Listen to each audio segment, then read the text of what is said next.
Hey everyone, and welcome. So, we're going to dive into a skill that is honestly so critical for navigating everything life throws at you. We're talking about how to take back control of your time. All right, let's just start here. Feeling like you're juggling everything? Yeah? Does that sound familiar? You know that feeling, right? Like you're trying to keep a dozen plates spinning in the air at once, and you're just praying that none of them come crashing down? Trust me, you are so not alone in feeling that way.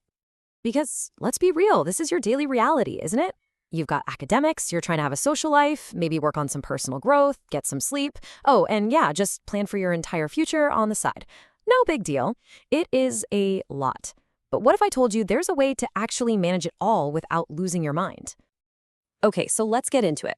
We're talking about a skill for scheduling, and I want you to think of this as your new superpower. Seriously, this isn't just another boring thing to add to your to-do list. We're talking about something called scheduling self-efficacy. Okay, I know. That sounds super academic, right? Scheduling self-efficacy. But let's just break that down. At the end of the day, it's really just about one thing: confidence. It's that belief deep down that you can look at all the stuff on your plate and actually figure out a way to get it done.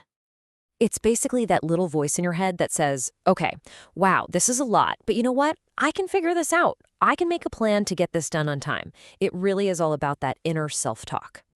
And here is the absolute best part, you guys. This is not some magic talent that you're either born with or you're not. No way. It's a skill. Just like learning to play an instrument or kicking a soccer ball, think of it like a muscle. The more you practice, the stronger it gets. Simple as that. So the big question is, how do you actually build this muscle? Well, it really comes down to four core ingredients. These are the building blocks for that superpower we were talking about. So here they are: belief in your abilities, planning and organization, adaptability, and finally, sticking to your schedule. Let's go through these one by one and see how they all work together. Okay, first up, and this one is absolutely crucial, it all starts with belief. I mean it. Believing that you can make a plan is the very first step to actually doing it. If you don't think you're capable, why would you even bother trying? That confidence is the spark that gets the whole engine started. All right, so once you've got that belief, next comes the actual planning. And this isn't as scary as it sounds. All it really means is taking some huge, overwhelming goal like, say, a massive term paper, and breaking it down into smaller, totally manageable steps. Instead of write paper, it's find sources, write outline, draft introduction. You get the idea. It's just chopping it up into bite-sized pieces. And this is a perfect, everyday example of what I'm talking about. Let's say you have to be somewhere at 9 a.m. You can't just magically appear there at 9. You have to plan backwards, right? Okay, so the bus comes at 8:30. That means I probably need to leave the house at 8:15. That's planning. Starting with a deadline and working your way back to figure out all the little steps. But here's where real life loves to throw a wrench in things, because no plan survives contact with reality, right? Life is messy. The bus is late, your friend calls with an emergency, stuff happens. And that's why our third ingredient is so important: adaptability.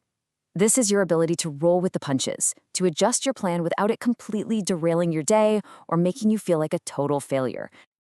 I love this quote because it completely flips the script on failure. We're so trained to be afraid of it, but you actually need to fail to be successful. Think about that. Your schedule will fall apart sometimes, that's a guarantee, but it's not a disaster. It's just data. It's a chance to learn what didn't work. So when it happens, you just welcome it, learn from it, and adjust for next time. And that brings us to our final ingredient: just sticking to it. This is all about discipline. Because you can have all the belief in the world, the most beautiful plan, and be super adaptable, but if you don't actually do the thing, none of it matters. This is where the rubber meets the road: ignoring your phone for an hour, resisting that urge to procrastinate. It's tough, but it's the final piece of the puzzle. Okay, so that's the how, those are the four ingredients, but let's talk about the why. Like, why should you even bother with all this? What's in it for you? Well, it's about going from that feeling of constant chaos to a feeling of being in control.